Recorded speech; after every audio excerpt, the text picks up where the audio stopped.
Hi friends, welcome to സാക്കീസ് nest. ഇന്ന് ഞാൻ ഉണ്ടാക്കുന്നത് നല്ല സോഫ്റ്റും ടേസ്റ്റിയുമായിട്ടുള്ള വട്ടയപ്പാണ്. ചില സ്ഥലങ്ങളിൽ ഇതിന് പോളാന്നൊക്കെ പറയും കേട്ടോ.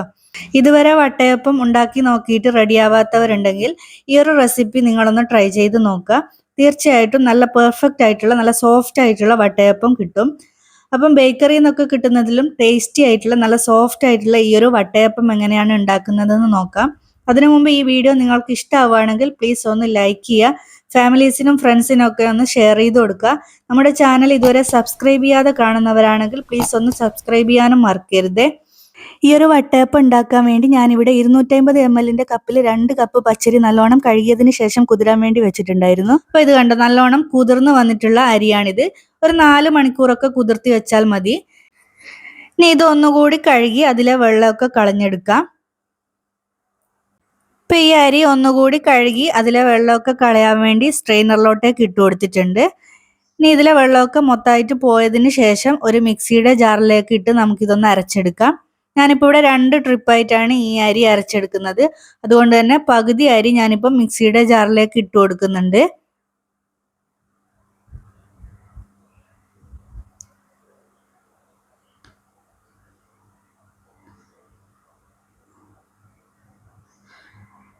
ഇനി ഇതിലേക്ക് ആവശ്യത്തിന് വെള്ളം ഒഴിച്ച് നമുക്കിതൊന്ന് അരച്ചെടുക്കാം. ഞാനിപ്പോൾ ഇവിടെ 1/4 കപ്പ് വെള്ളം ഒഴിച്ചിട്ടാണ് ഈ ഒരു അരി അരച്ചെടുക്കുന്നത്. ഒട്ടും തരികളില്ലാതെ നല്ല പേസ്റ്റ് ആയിട്ട് തന്നെ അരച്ചെടുക്കാൻ വേണ്ടി ശ്രദ്ധിക്കുക. അപ്പോൾ നന്നായിട്ട് അരച്ചെടുത്തിട്ടുള്ള ഈ ഒരു അരി നമുക്കൊരു വലിയ ബൗളിലേക്ക് ഒഴിച്ചു കൊടുക്കാം.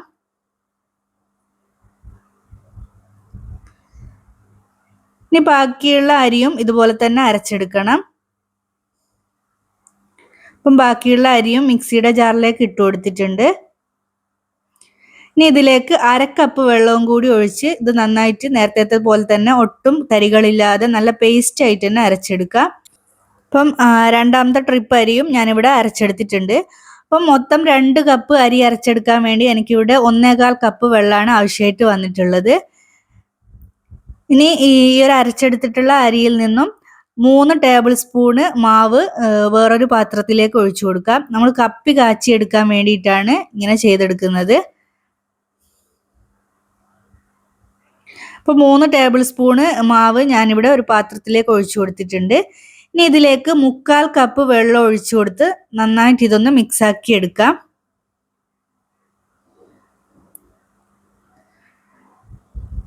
ഇപ്പോൾ ഇത് നന്നായിട്ട് മിക്സാക്കി എടുത്തിട്ടുണ്ട്.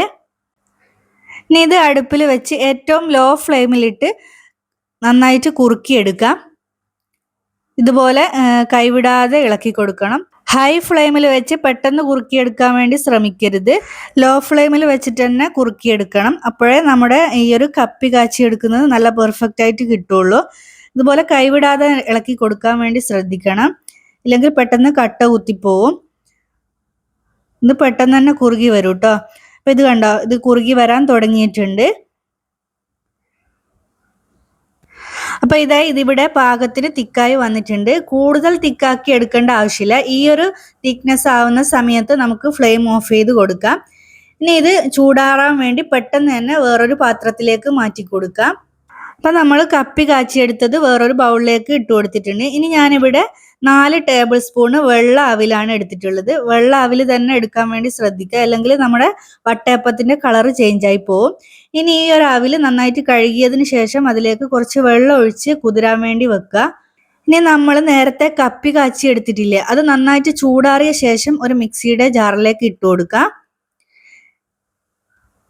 ഇനി നമ്മൾ കുതിർത്തി വെച്ചിട്ടുള്ള അവിലിൽ നിന്നും അതിൻ്റെ വെള്ളമൊക്കെ നന്നായിട്ട് പിഴിഞ്ഞെടുത്തതിന് ശേഷം അവിൽ മാത്രം ഇതിലേക്ക് ചേർത്ത് കൊടുക്കാം.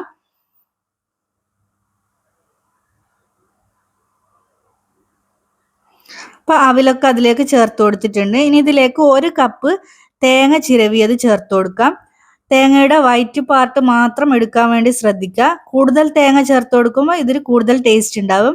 ഇതിലേക്ക് 1/2 ടേബിൾ സ്പൂണ് ഇൻസ്റ്റൻറ്റ് ഈസ്റ്റും മധുരത്തിന് ആവശ്യമായിട്ട് 1 കപ്പ് പഞ്ചസാരയും മധുരമൊക്കെ ഒന്ന് ബാലൻസ് ചെയ്യാൻ വേണ്ടി ഒരല്പം ഉപ്പും കൂടി ചേർത്ത് കൊടുക്കുന്നുണ്ട്.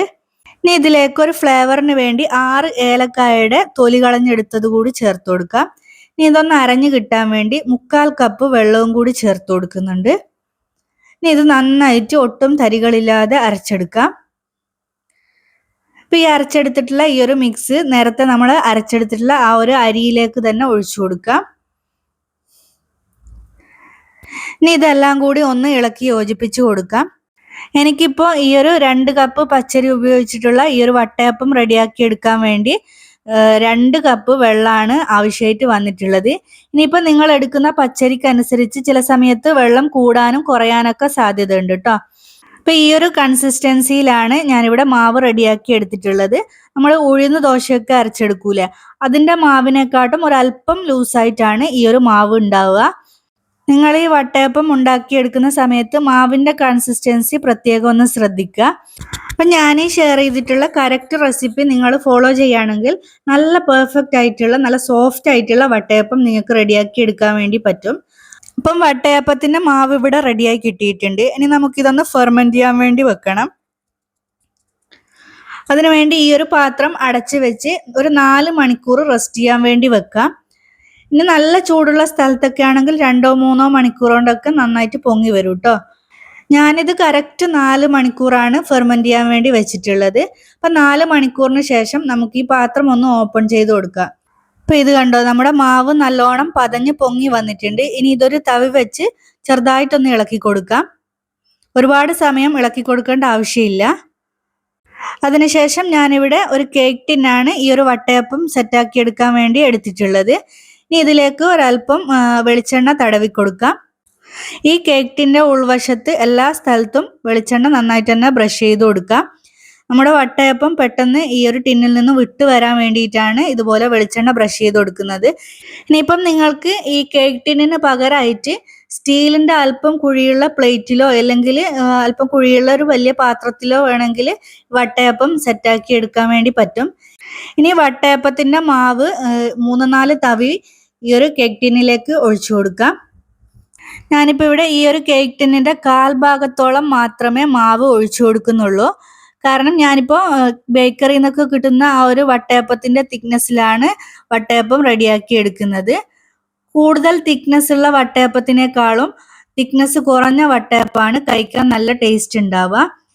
ഇപ്പം കേക്ക് ടിന്നിൽ മാവൊക്കെ ഒഴിച്ച് നല്ല സെറ്റാക്കി എടുത്തിട്ടുണ്ട്. ഇനി ഇതൊരു ആവി പാത്രത്തിൽ വെച്ച് ആവി കയറ്റി എടുക്കണം. അതിനുവേണ്ടി ഒരു ആവി പാത്രം അടുപ്പിലേക്ക് വെച്ച് അതിൽ വെള്ളം ഒഴിച്ച് നന്നായിട്ട് തിളച്ച് ആവി മേലേക്ക് പൊങ്ങി വരുന്ന സമയത്ത് മാവ് ഒഴിച്ച് വെച്ചിട്ടുള്ള ആ ഒരു പാത്രം ഈ ഒരു ആവി പാത്രത്തിലേക്ക് ഇറക്കി വെച്ച് കൊടുക്കാം.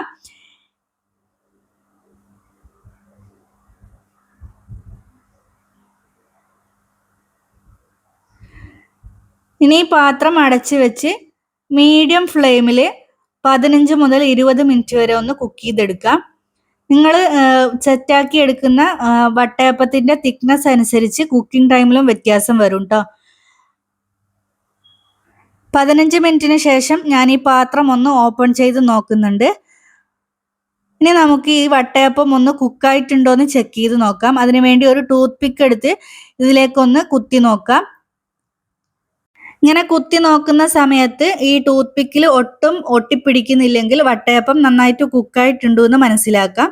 അപ്പം നമ്മുടെ വട്ടയപ്പം നന്നായിട്ട് കുക്കായി വന്നിട്ടുണ്ട്. ഇനി ഇത് നമുക്ക് ഈ പാത്രത്തിൽ നിന്നും മാറ്റി കൊടുക്കാം. ഇനി ഇത് നല്ലോണം ചൂടാറി വരുമ്പോൾ ഇതുപോലെ കൈവച്ച് പെട്ടെന്ന് തന്നെ നമുക്ക് ഈ പാത്രത്തിൽ നിന്നും ഇളക്കിയെടുക്കാൻ വേണ്ടി പറ്റും. അപ്പം ഇത് കണ്ടോ, നല്ല സോഫ്റ്റ് ആയിട്ടുള്ള നല്ല വെള്ള കളറിലുള്ള വട്ടയപ്പം നമുക്കിവിടെ റെഡിയായി കിട്ടിയിട്ടുണ്ട്. അപ്പം ബേക്കറിയിൽ നിന്നൊക്കെ വാങ്ങുന്നതിലും നല്ല സോഫ്റ്റ് ആയിട്ടുള്ള പാകത്തിന് മധുരമൊക്കെ ഉള്ള നല്ല ടേസ്റ്റി ആയിട്ടുള്ള വട്ടയപ്പമാണിത്.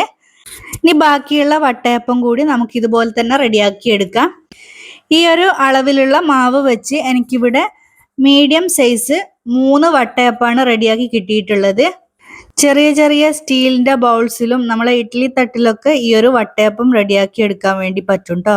ഇനിയിപ്പോൾ ഇത് നിങ്ങൾക്ക് ഡെക്കറേറ്റ് ചെയ്യണം എന്നൊക്കെ ഉണ്ടെങ്കിൽ ഇത് ആവി പാത്രത്തിൽ വെച്ച് ചെറുതായിട്ടൊന്ന് കുക്കായി വരുന്ന സമയത്ത്, അതായത് ഒരു 10 മിനിറ്റ് ഒക്കെ കഴിയുമ്പോൾ അതിൻ്റെ മുകളിലായിട്ട് ചെറി കട്ട് ചെയ്തതോ അല്ലെങ്കിൽ കാഷ്യോ മുന്തിരിയൊക്കെ വെച്ച് ഡെക്കറേറ്റ് ചെയ്ത് കൊടുക്കാവുന്നതാണ്.